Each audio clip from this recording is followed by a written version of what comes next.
This is the Good Neighbor Podcast, the place where local businesses and neighbors come together. Here's your host, Sophia Yvette. Welcome to the Good Neighbor Podcast. Are you in need of a trauma-informed specialist? Well, one may be closer than you think.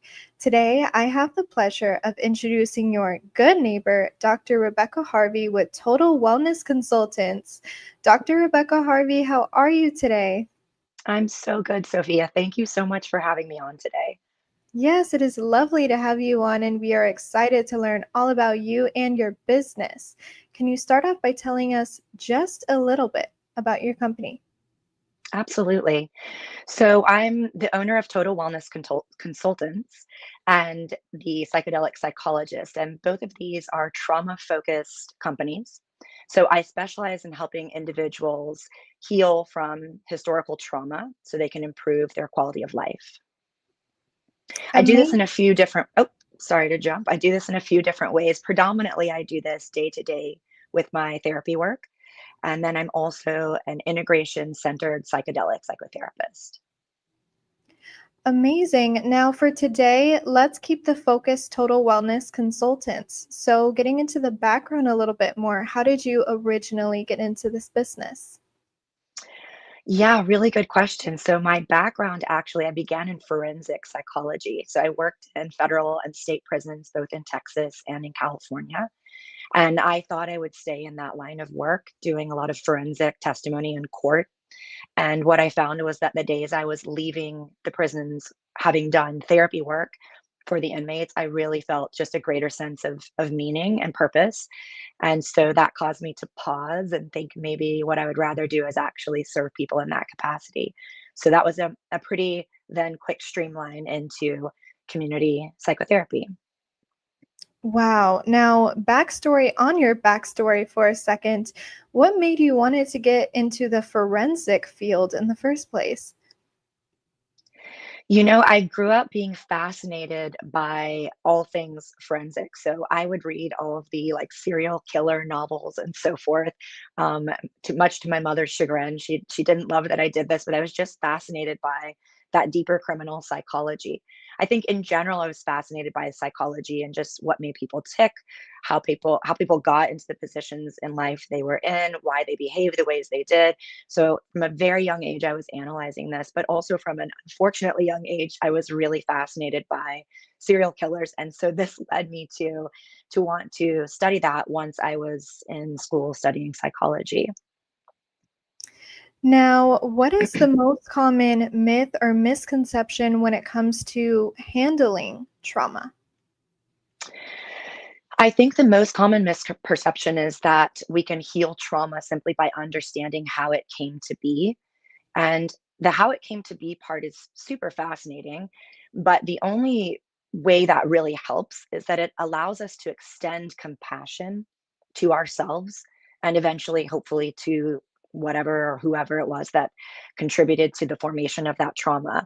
But the actual healing comes from deeper work that doesn't just, so the insight doesn't suffice in healing. Wow, how fascinating. Do you have a couple tips in general when it comes to healing trauma, just to help anybody who may be going through it? Yes, I think it's important for people to recognize that trauma isn't just, I served in the military and now I have PTSD. Trauma happens to us anytime our system doesn't feel safe. When our system doesn't feel safe, we have parts of us that come in to protect us. And there are a variety of creative ways our system adapts to defend us when we feel unsafe. So those then become patterns in our way of operating and functioning in life, in relationship. And sometimes those patterns are actually interrupting our health or our relationships from thriving. And so it's important to recognize that trauma shows up in a myriad of ways. And I think if we have that greater insight, then we can see how we can actually identify and address trauma. Trauma is stored in our nervous system. So it's really important to recognize that it's often a reflexive response. It's not always that we are consciously thinking like this thing happened and therefore I'm going to respond in this way. It's more so that it's stored in our nervous system. So at the first sign of our nervous system feeling unsafe, we have this automatic or reflexive response, and we go into these patterned ways of responding that often interrupt us from doing well in life. Wow, now that is truly fascinating. I always find pattern recognition important to understand. Now, switching gears for just a second here, we know marketing is the heart of every business. Who are some of your target clients that you're working with? And in terms of marketing today, how are you currently attracting them? I work with high functioning individuals typically who are just feeling a bit stuck in certain areas of life. So my referrals generally come from word of mouth at this point. I'm very lucky. I stay quite busy and often have a wait list of people trying to get in. So I feel very blessed in that regard. And yes, typically it's word of mouth. I have a couple, maybe a handful of doctors who have had individuals that they work with who have done well working with me. So they have continued to send people my way. And outside of that, it's typically clients who their friends and family say like, wow, you seem so different. And then they're able to say, yes, I've been working really hard in therapy. And then I receive referrals that way. So I'm quite lucky. Long term, do you see word of mouth being something you'll keep doing ongoing to bring in more people? I think word of mouth is actually the best type of referral. It's the best marketing I could possibly have because, people are obviously feeling good about their decision to work with me and they're speaking to that.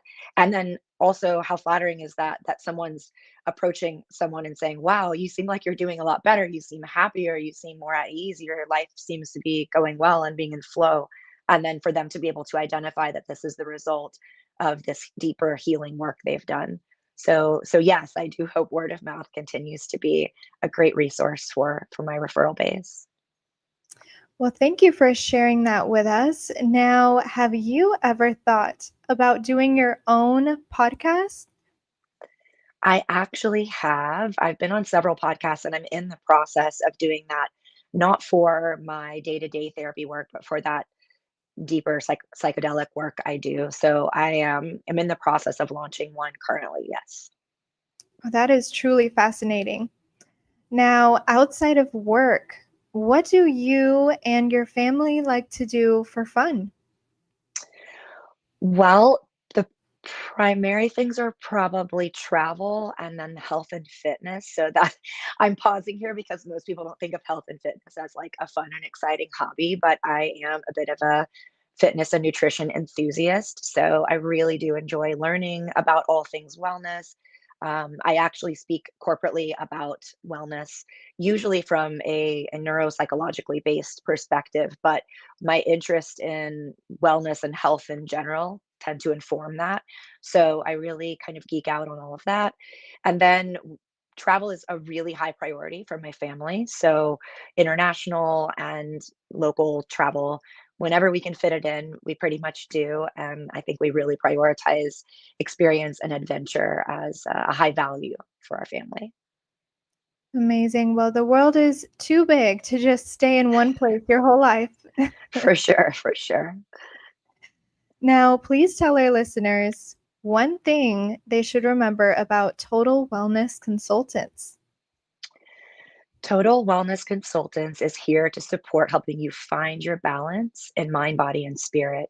So if you're feeling stuck, if you're feeling that life's got you dragged down, or you're stuck in some patterns that you just can't seem to break out of, we're here to help. So reach out to us, and together we'll find an appropriate plan to help you get to your best and highest goal. One final question for you today. Now, since we are headed into the new year, Dr. Rebecca Harvey, what goals do you have for total wellness consultants in the coming year? I think my goals for Total Wellness Consultants are this branch off into psychedelic work. It's kind of like in the wild, wild west setting right now. But I am a licensed psychologist in Colorado. So I'm licensed in natural medicine there as well. So currently I'm looking to build that out and really extend what I can offer as a psychologist to those who maybe have done traditional therapy work and haven't been able to reach their goals with that modality and need something a little deeper. So that's the focus for 2026, is building that out. And of course, as I mentioned, launching this podcast that's related to that work. Wow. Well, definitely, I feel like I could go into a whole part 2 with you today, but the last thing that our listeners need to know is where can they go to learn more about Total Wellness Consultants? Yes, absolutely. So you can either go to totalwellnessconsultants.com or drrebeccaharvey.com, drrebeccaharvey.com. And in both of those places, you'll be able to find out a ton of information about the services we offer. And you can even do a deep dive on some of the specific modalities and see if they sound interesting to you. Well, Dr. Harvey, I really appreciate you being on the show today. We wish you and your business the best moving forward. Thank you so much for having me here today, Sophia. Really appreciate it. Thank you for listening to the Good Neighbor Podcast. To nominate your favorite local businesses to be featured on the show, go to gnpfrisco.com. That's gnpfrisco.com or call 469-221-9345.